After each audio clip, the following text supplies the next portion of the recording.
Albuquerque City Council is going to have some new rules at a special meeting tonight to prevent another wild outburst like we saw on Monday. And now some critics of the Albuquerque Police Department are promising to crowd tonight's meeting to protest all the recent police shootings. But councilors say what happened Monday won't happen again.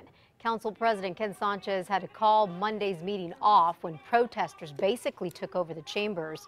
Tonight, there will be some new rules enforced. Any interruption could be considered a misdemeanor, and Ken Sanchez says he will enforce that.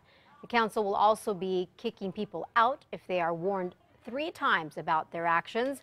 Signs, props, and other media, unless they can be displayed on the overhead projector, will not be allowed. Only one person will be allowed at the podium at the time, and a 2-minute limit for comment will be strictly enforced. I know it's a very emotional and a very touching issue, but again, you've got to respect these council chambers. If not, they will not have an opportunity to speak. Sanchez says everyone at Monday's meeting is invited back, and we're hearing mixed messages from protesters on whether they will attend tonight's meeting or not. If you would like to talk at tonight's meeting, it is suggested that you get there early to sign up. By the way, these new rules are all temporary. The council will discuss permanent rules at their May 19th meeting. And Council President Ken Sanchez says that out-of-control meeting from Monday could be costing the city a lot of cash. He says they may have lost out on $130 grand because councilors were not able to approve the sale of some bonds. Those are on the agenda for tonight. Another thing councilors did not talk about on Monday is changing how a police chief is hired in Duke City. One plan is for the council to approve whoever the mayor picks. Another would require voters to elect the top cop. We'll be at the meeting tonight. We'll let you know what happens here on News 13 and at KRQE.com. Elizabeth? We now know the names of the officers who opened fire on a man who they say had been firing at them. It turns out one of the officers has shot and killed 2 people before. During a 5-hour standoff Friday night, officials say 41-year-old Daniel Ogin fired as many as 80 rounds at state police and Los Lunas officers. After beanbags did not work, state police say Sergeant Richard Matthews and officers Michael Mariscal and Shane Todd opened fire, hitting Ogin. Ogin remains hospitalized. Back in January, we learned that Officer Todd, a SWAT team sniper, shot and killed a man by the name of Ernest Abertberry in Moriarty after the 40-year-old suspect fired at Torrance County deputies. Also, Officer Todd killed 21-year-old Kendall Carroll last year during a standoff. Carroll, by the way, was wanted for wounding an APD officer. New Mexico is feeling some negative effects from Colorado legalizing marijuana for recreational use. Yeah, police in Bloomfield and Aztec, plus sheriff's deputies in San Juan County, are all catching more drivers with pot coming from Colorado.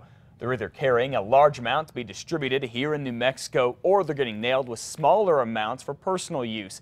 And plenty of people are driving high, too. Officers are first pulling over drivers for traffic violations, then finding the weed inside their cars. Plus, they are seeing more teens with pot from Colorado. It's not a big deal to them, and they've made comments like, well, it's legal in Colorado, and, you know, we can get it there.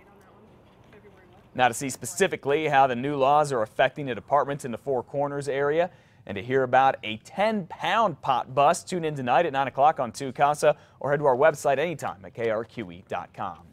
Meanwhile, all around the country, the Federal Drug Enforcement Administration agents are cracking down on synthetic pot called spice, and are doing it here in New Mexico, too. They've issued search and arrest warrants for people making and selling this spice.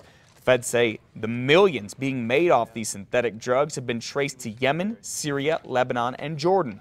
Nationwide, agents have arrested more than 150 people and seized hundreds of thousands of spice packages and more than $20 million. An Albuquerque homeowner faced with having his power shut off is in jail this morning.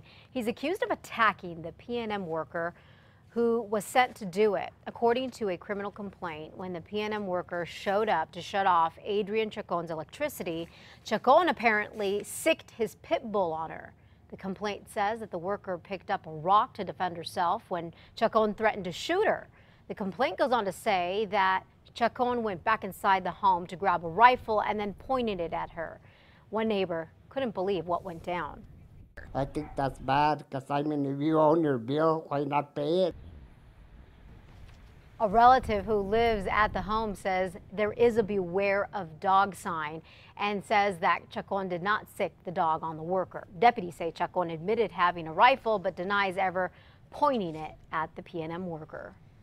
The Tesla waiting game continues this morning, and now New Mexico and the 3 other states trying to get Tesla's massive battery plant may be facing even more competition. Despite all the speculation, Tesla did not announce where 2 states will start to build the gigafactory very soon. For months, New Mexico, Nevada, Arizona, and Texas have been the finalists for the multi-billion-dollar plant and its 6,500 direct jobs. But Tesla's founder, Elon Musk, now says California may be in the running too.